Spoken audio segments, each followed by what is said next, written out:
started. Thank you for coming today. I am playing the role of Anita today, and probably won't do anywhere near as good a job as she usually does. But for those who don't know me, I'm Deborah Beller. I handle communications as part of change management for ConnectCarolina. So welcome. Thank you for coming. Our topic today is year-end checklist. So remember that we are webcasting the meeting. So if you have a question, we do need to get you on the microphone so that the folks who are watching on webcast, who are a lot more than are in this room, can hear the question. And remember that this is being recorded, and like all of our webinars, it'll be available on the CC Info website. Is there anyone who's coming to a user group meeting for the first time? Raise your hand. No one? Okay, good. Then you know the routine. Let me forward here. That's me. And our deep dive for today is going to be the fiscal year-end checklist. What we do at these user group meetings is take a deep dive into a particular topic. So we'll be talking about that, and the star of our show today is Susan McDonough, and she will be up here shortly. We also have our panel here to answer questions you have, and you all know Martha, Director of Procurement Services, and Henry Price, the Associate Director of the Budget Office, and they are here to help answer questions. All right, so remember that lots of great stuff is on the CC Info website. We've created this fiscal year-end page that you can see there, and we're trying to put all the information that we have around fiscal year, and we're trying to put on one page so that you can just go to that as a resource for everything that you need. So the checklist will be there, and I hope you picked one up when you came in. If you did not pick up the handout on the checklist, we've got some up here, and there's some in the back as well. But you'll kind of need that to follow along. All right, that's it for me, so I'm going to turn things over to Susan. Okay. Thank you, Deborah. Good morning. How's everyone? Okay, so we've got an ambitious agenda for today. We're going to try to cover the entire year-end checklist, and we're going to talk a little bit about open encumbrances. So first thing I want you to do is get out your handout. Did everybody get the handout for those of you live in the room as you came in? And for those of you online, welcome to those of you online. Here is the link. If you're following along on the PowerPoint, that's the link to the checklist. So if you want to pull that up, because it's going to be kind of helpful to kind of be looking at it as we're talking to it. So please, if you're online, pull it up as well. Okay.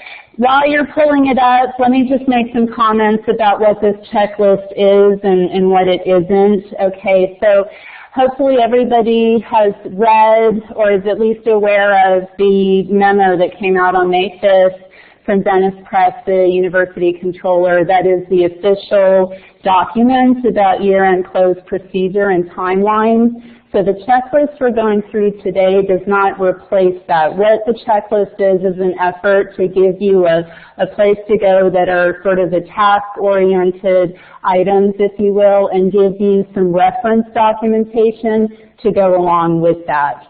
But just to help you further, after we go through the checklist, I did put a list of bullets on the slide of the things that aren't on the checklist. But again, this checklist is not meant to replace the official document, which is the Dennis Press memo that came out on May 5th from Dennis Press, the University Controller. Okay? So that's the thing about the checklist. So what I'm going to do, basically, if you've got this in front of you, we're just going to go down this list. I know everyone's had year-end close on their mind for a while. You've probably been doing a lot of things to get ready for year-end close. So what this forum is an opportunity to go through these items, give you a chance to ask questions, just go through the list again for clarity, provide another forum to make sure everybody's clear on what the expectations are, and again, principally to give you an opportunity to ask questions. That's why we've asked Martha and Henry to join us today as well in case you have questions that that they will be able to answer best. Okay, so with that, let's just dive in. What I'm going to do is I'm just going to read these items. For some of them, I do have some comments to make. For each of the items at any point, I'm going to, after reading it, I'm going to pause and see if anybody has any questions. All right? So starting with the first page, first item that says general cleanup for all types of transactions. So that's not really an action in and of itself, is it? But we put that first just to drive home that most of the things on this list, yes, they're important for year-end. Yes, they might impact your budget. We'll talk about that. But they're also things that you want to be doing on an ongoing basis. I know this is the first year of our new system. We're still very much getting into a routine and rhythm of things and solving some problems. But as we keep going and getting more and more comfortable, these are things that you should be doing on an ongoing basis, okay? So it's not like cramming for a test the night before kind of thing as we get to month-end close and year-end close. All right. So for that, just a reminder, on the right-hand column of this checklist is where we've got the reference for helpful materials. So here is the link to the class that was offered and the document that went with that class that lists all the queries that you can run to help you clean up your transactions or identify if you have issues or errors with your transactions. That was the preparing for year-end close, reviewing open transactions document. Okay. All right, next, and this item is for the MOU leads in the house. I see a couple, and your deadline for this is today. So isn't that timely?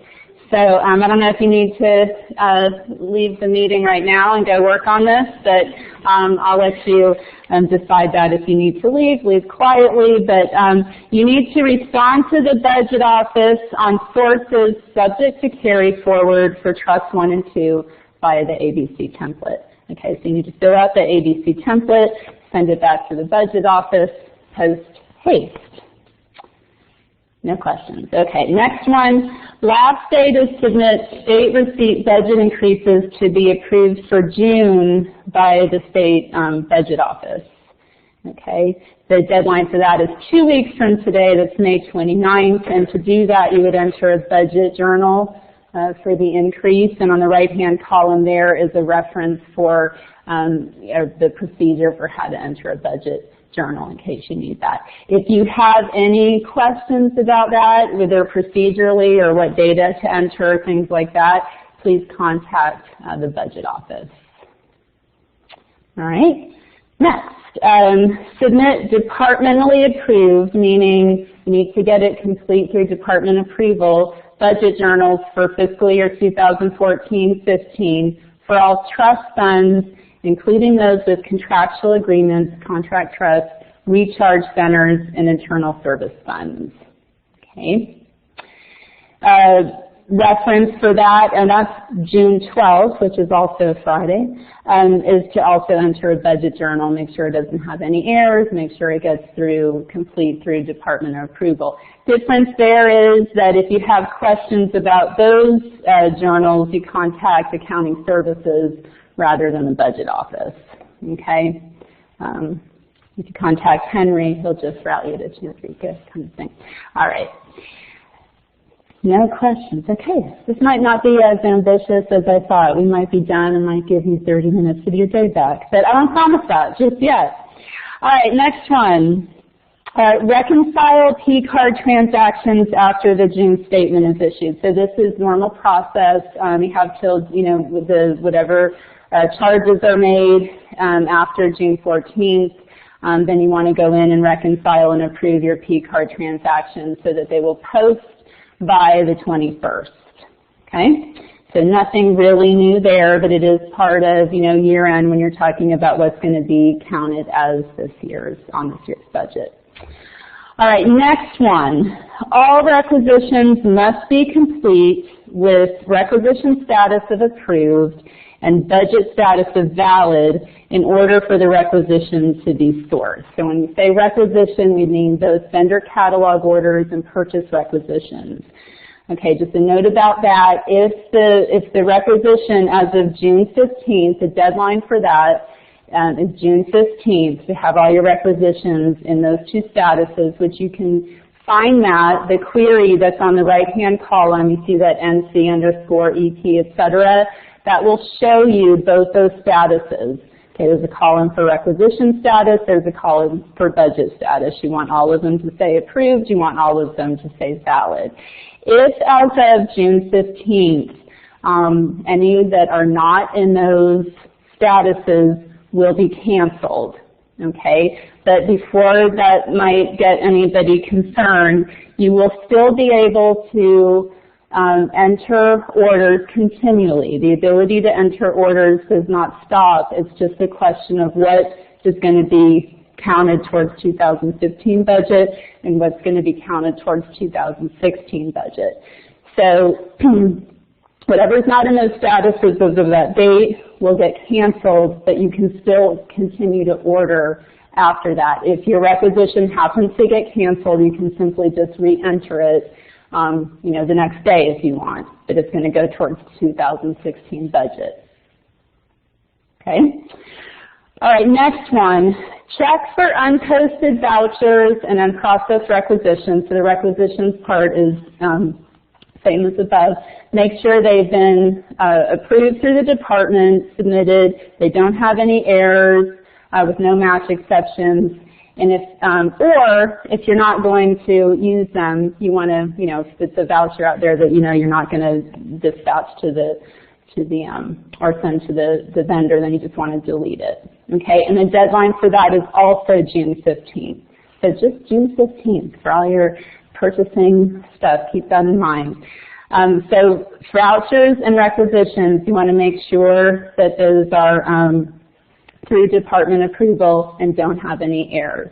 And there are some queries in that right-hand column to identify all kinds of things. So the rec status one will show, if you've got requisition status of approved, budget status of valid, and then there's several there for vouchers to show the various, types of errors.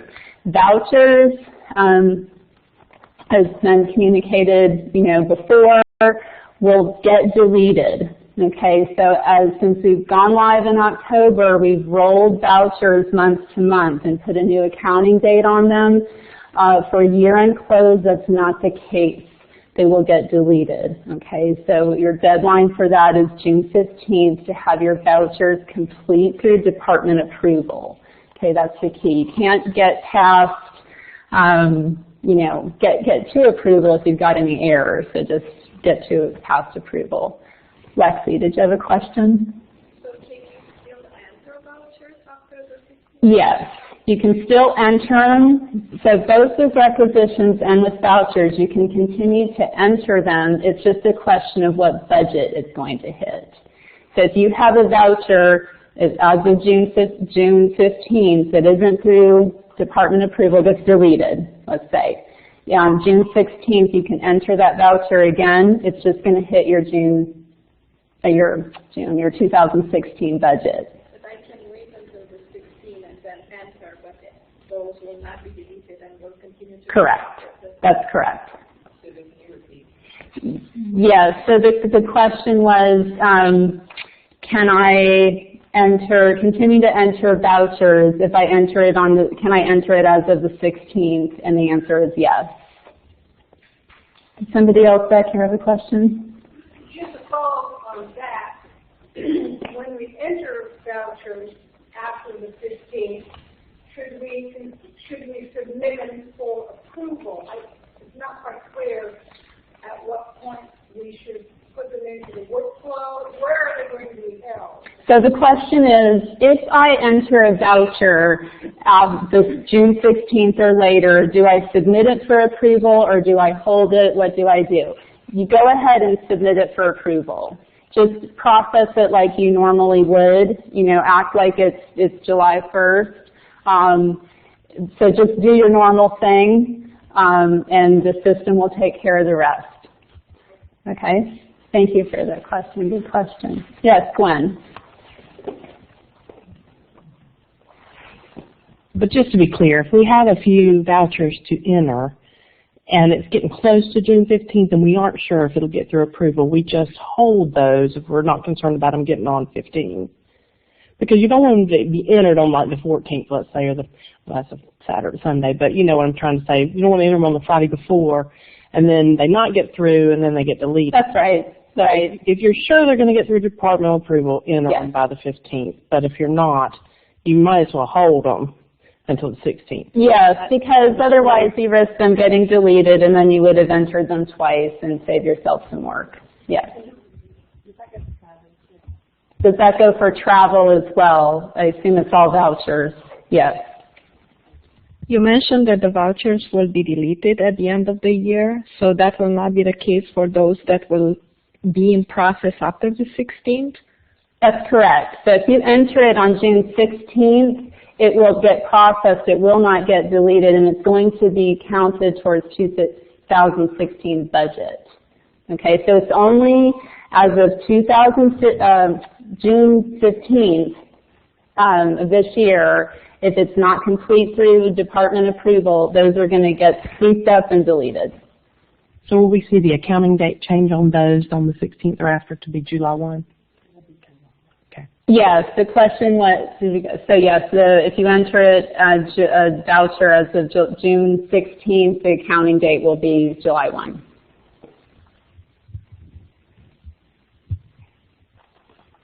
Okay, good. Let's keep going. Our next item was complete online receiving and submit PO invoices to ensure PO closes in the fiscal year or plan to spend the funds another way. Open and balance POs can roll forward only if all documents are in correct status. So basically, you have an open PO, you need to receive it, invoice against it in order for it to close and be made part of this year's budget. Any open encumbrances will roll. And I've got some slides and more I want to talk about after we get through this checklist about how to identify if you have an open encumbrance, how to identify the specific PO that's making that open encumbrance is the easiest way to see that in the system. But the point here is that any open encumbrance will roll as of June 15th, will roll to the next year. Okay? Yes, Gwen. We have a couple of POs that my accounting technician went ahead and received all of it. So let's say it's a monthly expense for our telephone system. And she went ahead and mistakenly received all of it at the beginning of when she started paying the invoices this year. Well, she contacted one of the purchasers, and I think they said it was okay, but of course we haven't matched. I mean, we haven't put in the invoices because we haven't received them all yet, and the contract goes through, I think, September. So it's one that's a candidate to roll. But because she has received everything, will that cause any problems for that PO rolling? I would suggest that she go out there and delete the receipts that she has, the forward receipts. She can adjust the quantity on it. On the receipt that she actually entered, just adjust the quantity back to whatever would have been paid by the end of June. Okay. Could I also make a clarification for Susan in that we will not be processing any vouchers that you enter on the 16th through the 30th. They will have a July date, and all our payments through the bank are in June. So do not enter those thinking that they will be paid before July 1. They will not. Just want to be clear. Okay? Thank you. Can I then just to clarify further, though, if they do enter a voucher, they just enter it, process it as they normally would. It's just a question of payment. When it would be paid. Yes. Thank you. Good point. Okay. Would that be the same for the e-pro orders? So the question is, would that be the same for e-pro orders? the items. We will get the items, but they will be paid only after July 1st. The e-pro orders will all be paid. Typically, we pay once a month on schedule on the 21st, on the 21st. So if they are received and invoiced by the 21st, yes, they will be paid. To clarify that, they will be paid. They will be paid on the 22nd, which is a Monday, only if they belong to a rec that was entered before the 15th of June. If you enter it after the 16th of June, it will not necessarily go because, of course, you have no idea if the invoice is going to come in that quick.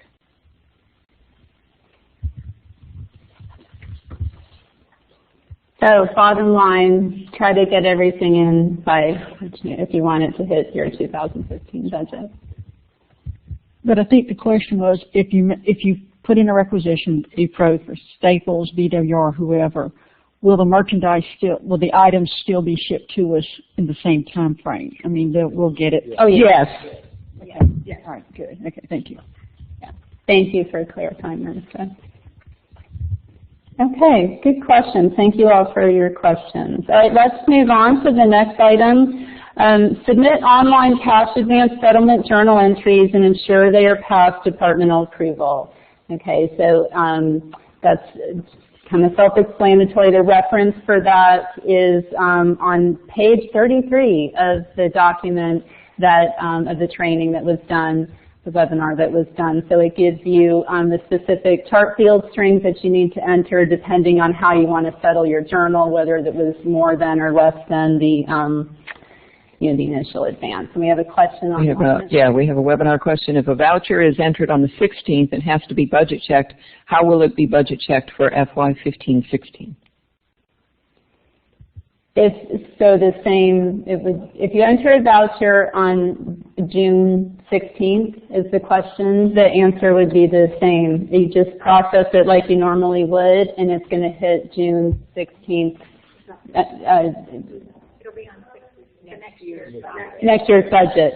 Right, but you would enter it just the same and it would be on next year's budget. I think the question is about budget checking. The next fiscal year. Right. So you can enter it on the 16th and it has to be budget checked, but it'll budget check for the year starting July 1st. Got it. Thank you. You can thank me for answering a question that wasn't asked. Okay. Up there, yes? Sarah, hold on. Wait 1 minute. Let's get to a microphone. I can't hear you. We're letting Deborah get her exercise today. Okay. When are the budgets for next year going to be loaded? Because some accounts are tied to budgets, so if we can't budget check, there's actually no point in actually entering vouchers, it seems to me, until we have budget. Is that correct or not? So there's been a standard practice at the first quarter we drop control on the funds. Definitely for state funds, the recurring budget's out there, so you'll have a budget to check on state. So since we are dropping the control, definitely with the F&A, well, maybe not F&A, but trust funds, they'll just roll through and budget check will be no problem. Okay, thank you.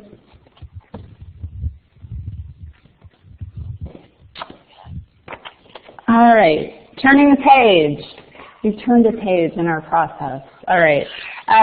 First item, top of the page, review and update chart field strings on CVM charges. This is a typical monthly process. The deadline for that is June 21st. We did put the reference for the CVM training and those procedures out. There's a link to it. All right. Next one, submit journal entries. This is campus journals and ensure they are complete through departmental approval. So you can see a common theme here, guys. He is getting it through departmental approval, and that's on state funds. Okay, so we bolded that because there's another line, a few lines down, that looks strikingly similar, but it's on non-state funds. So your deadline for getting journal entries through departmental approval on state funds is June 22nd. Okay, the reference for that is to the column on the right there, page 4. Okay, and the next item, submit any retroactive funding changes needed to correct legacy payroll actuals. Okay, so we've got 2 lines here related to retroactive funding. The first one is deadline is June 22nd. The second one is June 26th. Difference between these 2 is a question of dates. So you see the column to the right, if it's for July 1st through September 30th, so anything up to before 10/1, use the funding swap EPAR for those dates, and it gives you the menu path to do that there. And then the next line, complete any necessary retroactive funding transfers to 1, clear suspense, and 2, for departments that will be inactivated as of July 1st. And for that, use the retroactive funding swap, and then the navigation is there. Did somebody have? No? Okay. All right. Okay. So the key difference of what to do where is the question of the date. Okay. All right, next one, and this is the sister to the one up above it. Submit journal entries, again, campus journals, and ensure they are complete through departmental approval on non-state funds, and the deadline for that would be June 26th. And the procedure, should you need a procedure reference for that, would be on page 4 of the campus journals training. Okay, so the key there again is through departmental approval. Next one, which is also a deadline of June 26th, is delete any journal entries that have not passed departmental approval. So if you know it's not going to get past departmental approval, you're not going to use it or need it, please go ahead and delete it off. If you don't delete it, somebody else will, okay, or the system will, rather. And that is, deadline for that, again, is June 26th. And if you've been to Campus Journals class, you know that's an easy click of a button. Yes, Joanne. Can we get you the...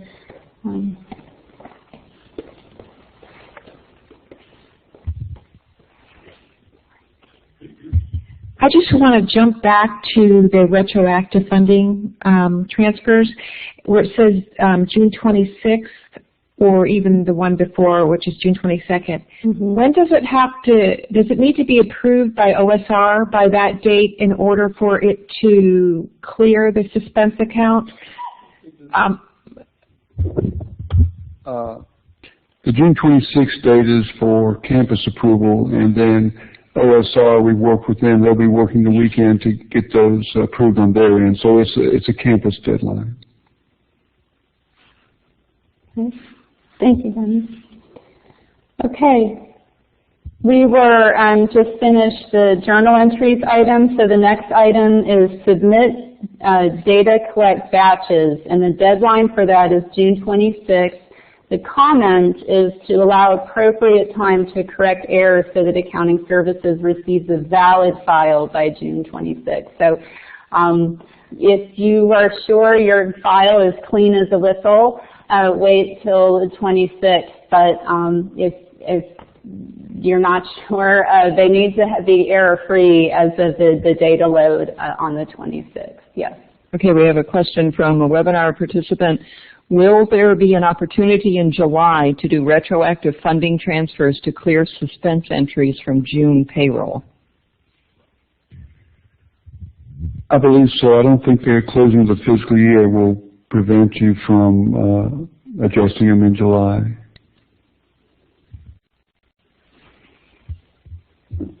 Okay. Thank you, Dennis. Okay, the next one. Submit budget transfers for state and FNA funds. The deadline for that is June 26th, and that would allow central office enough time to approve and post. So you need to get those budget transfers for state and FNA funds submitted through your department approval by June 26th, so that central office has a chance to do their part. All right, next one, submit and deliver cash and check deposits to be posted for this fiscal year, and the deadline for that is June 30th at noon. How's that for specific? Yeah, till noon. All right, and then there's a reference for how to enter the university deposits there to the right. Okay, next one related to 1, 2 above is, 2 rows above, is last day to post departmental routing budget transfers for state and FNA funds is June 30th. So what that means is if it's a budget transfer and it doesn't require central office approval, it just has department approval on it, you need to have it posted by June 30th.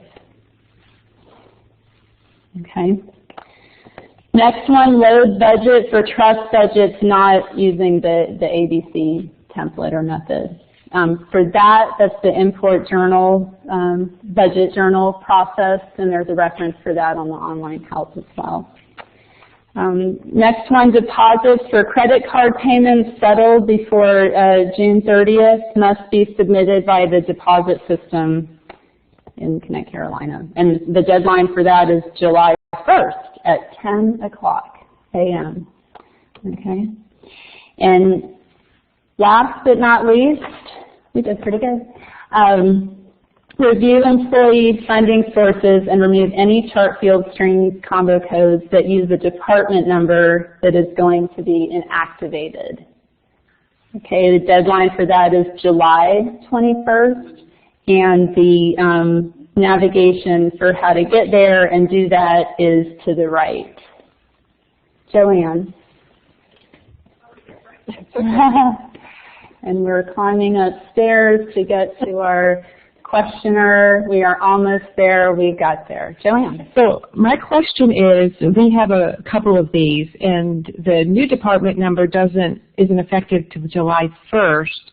So how do we move the employees off of the funding when the new department won't be activated yet? Becky, do you want to take this one? Can we give you the microphone? So we're going to be communicating more specific details about these department inactivations and activations. We'll go ahead and set the new departments up with an effective date of 7/1. So you will be able to go ahead and move those, but we'll be communicating very specific instructions about that process. Thank you. We got another one here, Susan. Can I follow up on that about new departments and the ABC table? Or should we use new department values on trust that we want to use for the ABC? Okay, thanks. The answer is yes. Okay. And a second question for these deadlines on the state and FNA funds, the 2 different dates. Does that apply for the fiscal 15 budgets and fiscal 16 budgets, permanent entries? Like the last day to make a permanent entry for next year now is June 26th for you to route it and post it. Correct. So if you want your 2016 budget changed effective, well, doing it this year to be effective for next year, yes, same date applies. And for one that doesn't have to go for budget office approval, we could still submit the fiscal 16 on June 30th and have that load correctly. Correct. As long as you post that before we start our delete process. Great. Thank you. I know that there was one online, so we'll stop here and get another question. About journals, if we have any errors in the June month, can we still make the corrections in July and in effect move some of the funding from June to July? For example, some other department is charging our funds by mistake and I have to do the corrections. How will that work? No, and we actually had a slide on this in a minute. So the question is, let me make sure I got your question right. Yeah, the campus journal that's an error for some reason or still in approval, that's going to get deleted as of June 15th. No. That's not your question? Can we go back with the microphone? Go ahead. If I have a decided charge that was incorrectly allocated to my department, and then in July I want to make the change, can I still do it? in July? You can make the change, but the change is going to affect, so the question is any change that is made after in 2016 is going to would be reflected in your 2016 balance budget. You can still do it, yes, but it's a question of when it hits your budget. Yeah. Just like, you know, if you had legacy transactions before we went live, you could have still, you know, corrected those. We have a couple online. Okay, we have a couple online. What date can we start processing journals after year-end close?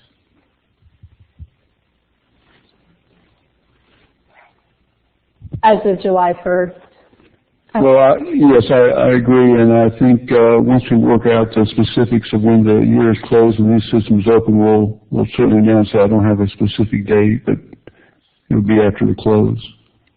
And we have another question, similar question, when can we begin entering budget transfers after close? Yeah, same concept. Whenever we know that the fiscal year is open, you can begin at that point.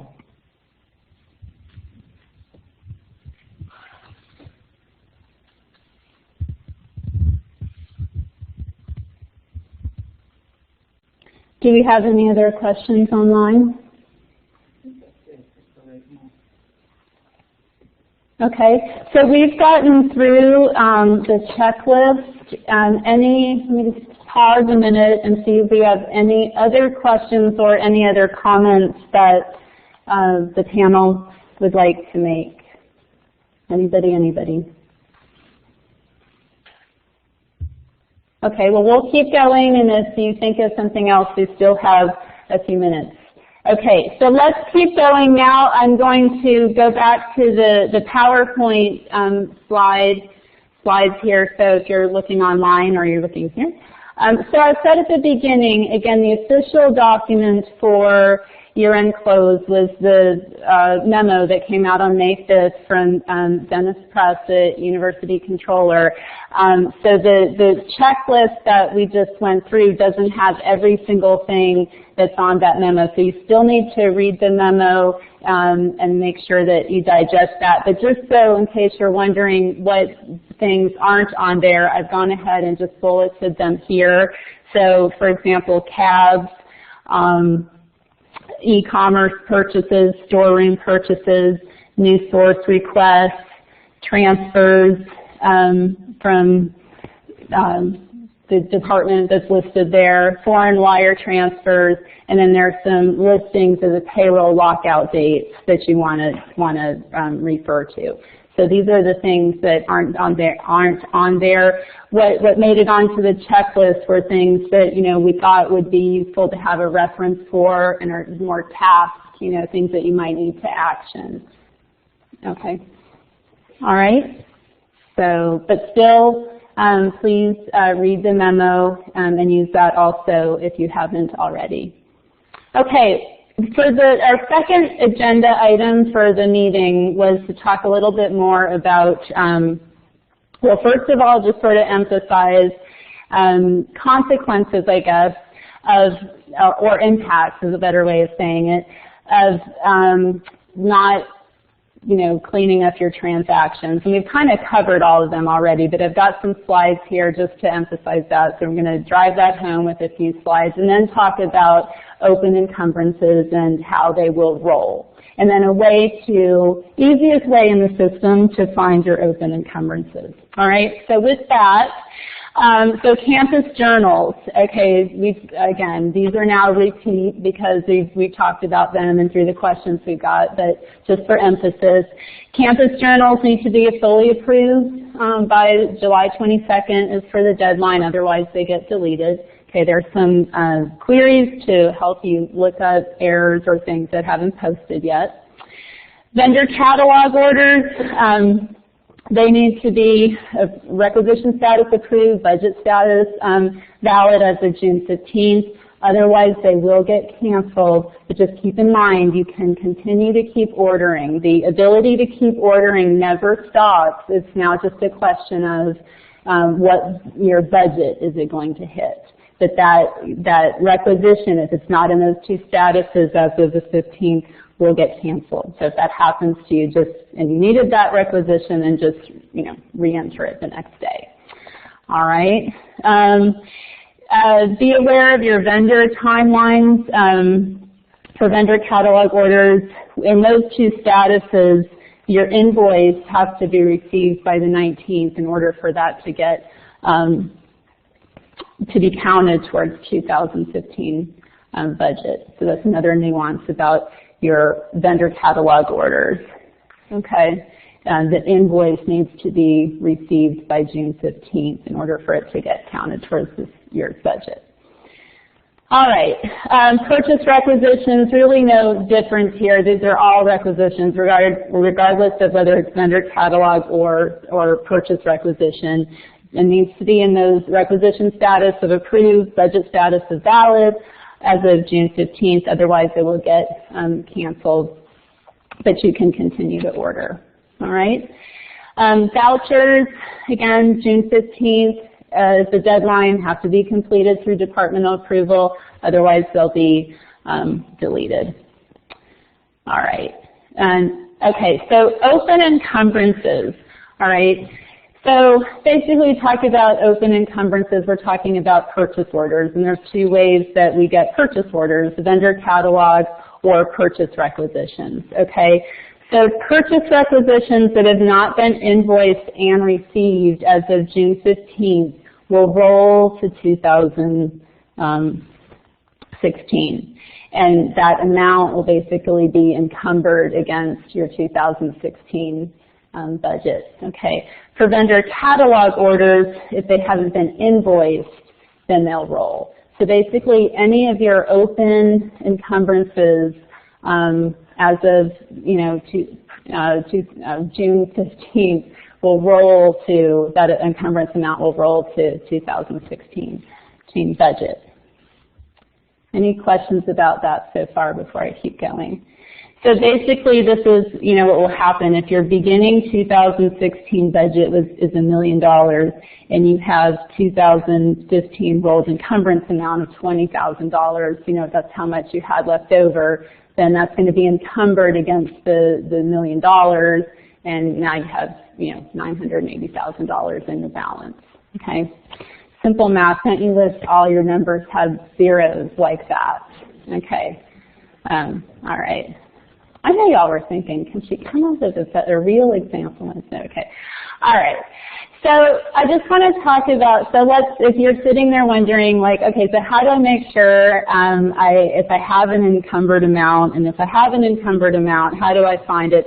I know a lot of you guys, I'm so impressed with how you keep such good records. I know you guys probably have, exactly what's open and all of that.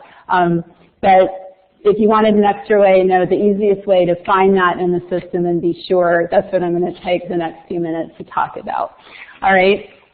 So to manage your encumbrances, first you have to know if you have an encumbrance, and then if you have an encumbrance, you want to know the purchase orders that are comprising that encumbrance, right? And then once you find the purchase order, you want to see, A, if a voucher exists, because that would be one of the reasons it's still open.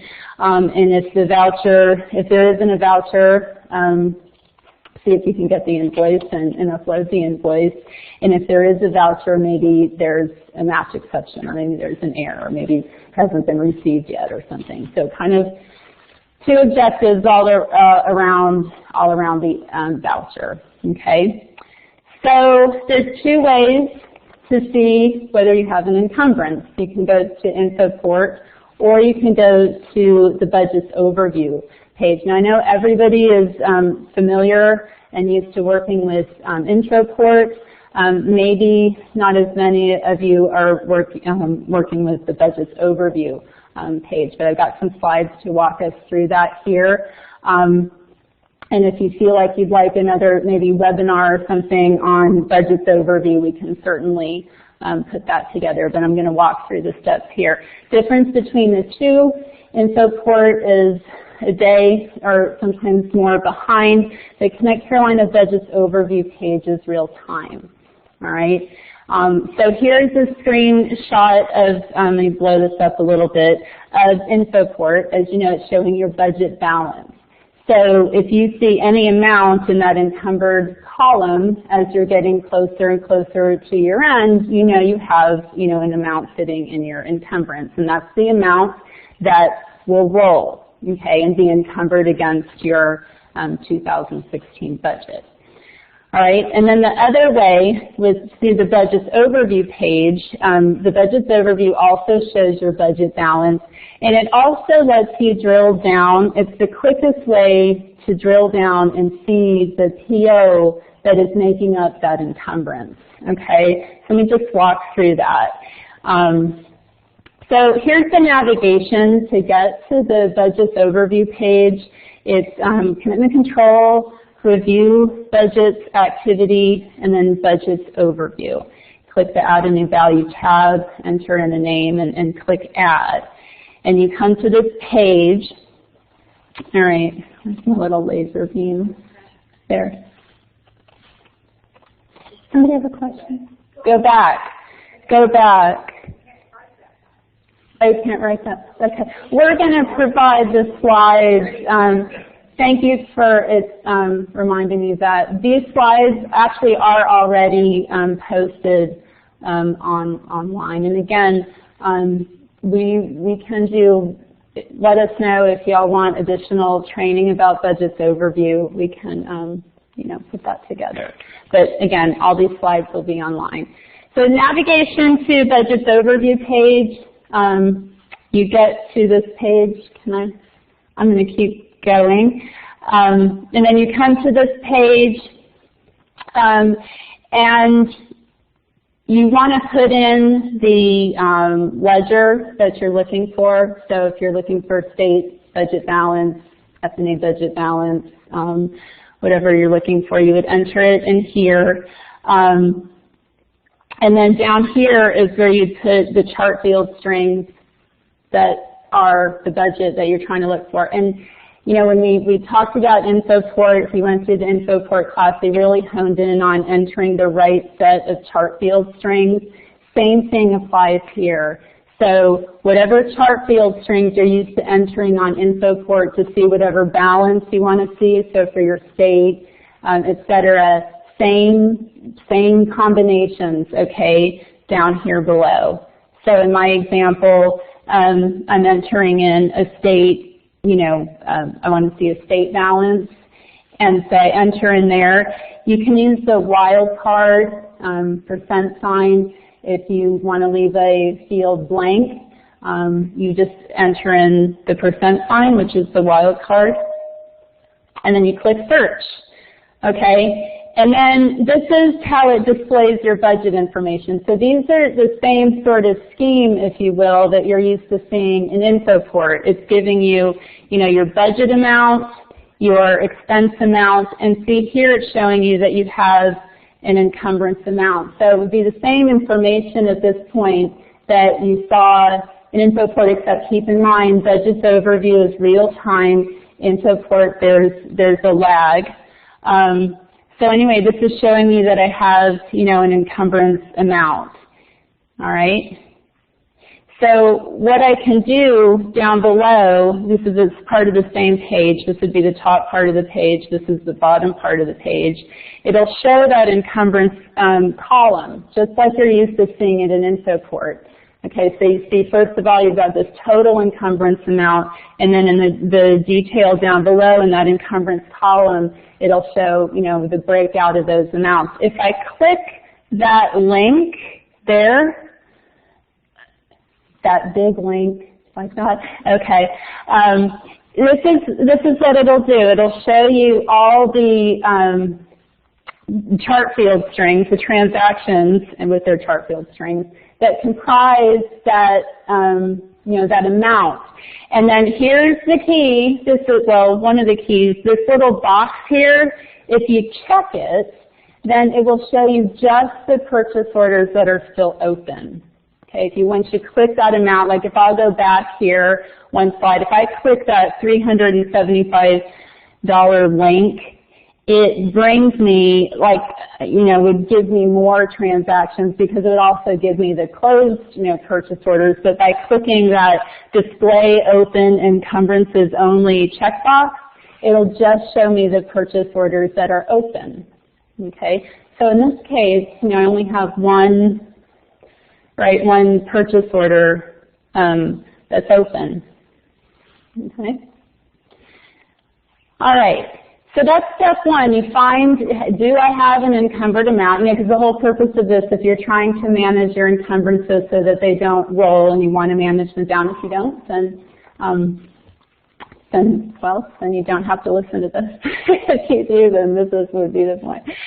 So, so you've got your PO, and then the next thing you want to do is look at, what's going on with that purchase order. Why is it still open? What do I need to do, right? So first of all, you want to see if there's a voucher.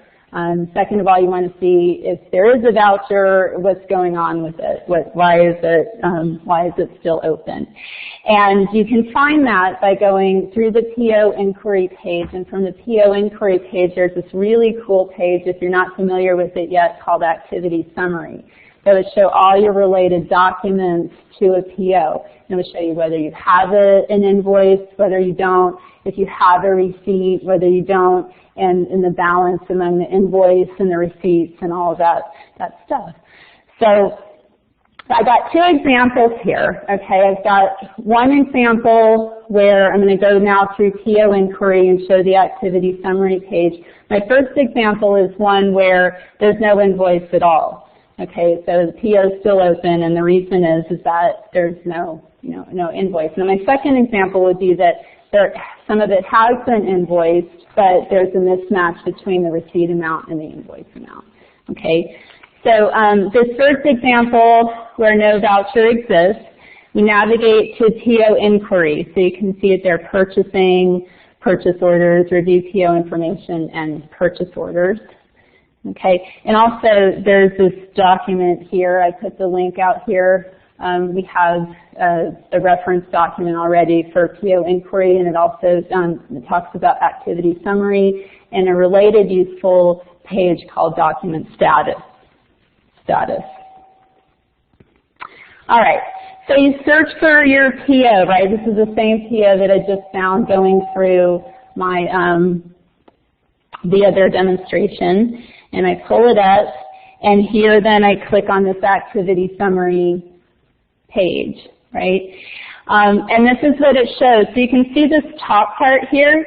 My merchandise amount is $375. Remember that big $375 says open PO. Well, in the rest of these lines, I can see that, there hasn't been anything done on that amount. There's no invoice. There's no receipt, so hence it's still open. So in that case, that you need to create, you need to pay for the order. Get the invoice if you don't have it, pay for the order.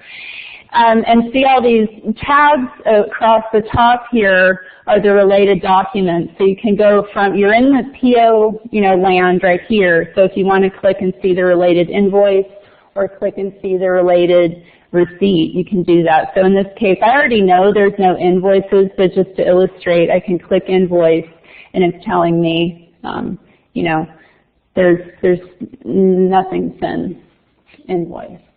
Okay, little bit of digging. I know, it's work. I wish we could snap our fingers, but all of this, there's a little bit to it. This is the quickest way to find your open, the POs for your open encumbrances, and then get to how to see what's there and what you need to do. All right, so my second and last example is that a voucher exists, but it has errors.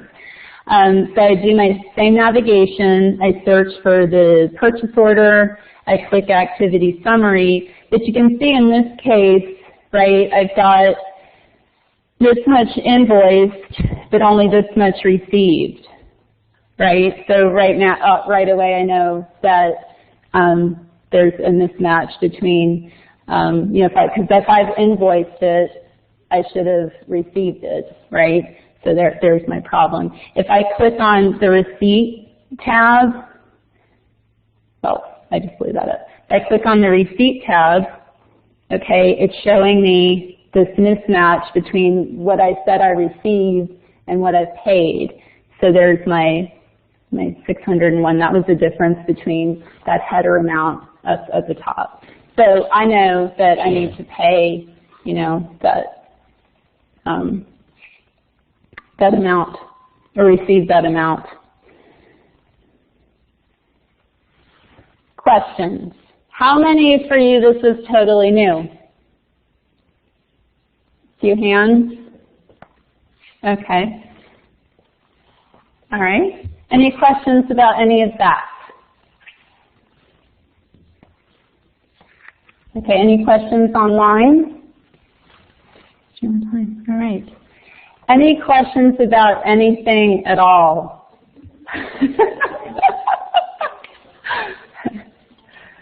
Okay.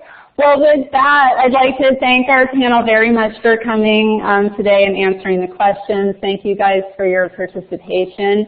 Do let us know if you want more training about lookups and things like that. And with that, I would give you 3 minutes back of your day. Thank you.